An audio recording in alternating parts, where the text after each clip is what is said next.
բողոքի ակցիան կայանում է նրանում, որ ամսի 20-ին մեր անգստյան օրով եկել են առանց ծանուցման ապօրինի տարածքը կապարակնքել են լրիվ, թե ավտոկայանատեղին, թե մեր խանութ սրահները,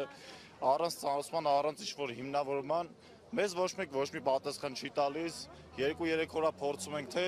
առիժմոնի տնօրինությունից, թե քննչական բաժնից կոտայքի փորձում ենք պատասխաններ ստանալ, բայց բոլորը անտեղյակ են, թե ինչում նախնդիրը, լսելով տարբեր կարծիքներ ասում են բարձր լարման խնդիրն է հոսանքների, բայց այդ լարման տակ արդեն 5 տարի աշխատում ենք մենք բոլորս եւ ինչքանով ես եմ տեղյակ, թույլտվություն եղել է պետության կողմից, որ կառուցվել այս շինությունները, այսինքն 5 տարի հետո որոշեցին, որ դա վնաս է մեզ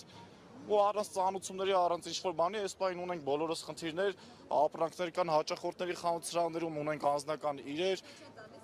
ոչ, կապալակնքված է ամբողջը, կարող եք նկարել դուք ինքներդ։ Մեքենաները չեն կարողանում մտնել, ամբողջ օրը շուկայում խառնաշփոթ է,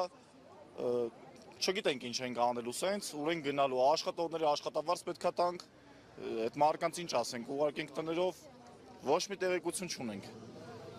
Այս քայլերով փորձում ենք պատասխաններ ստանանք, հույսով ենք մեզ կաջակցի պետությունը։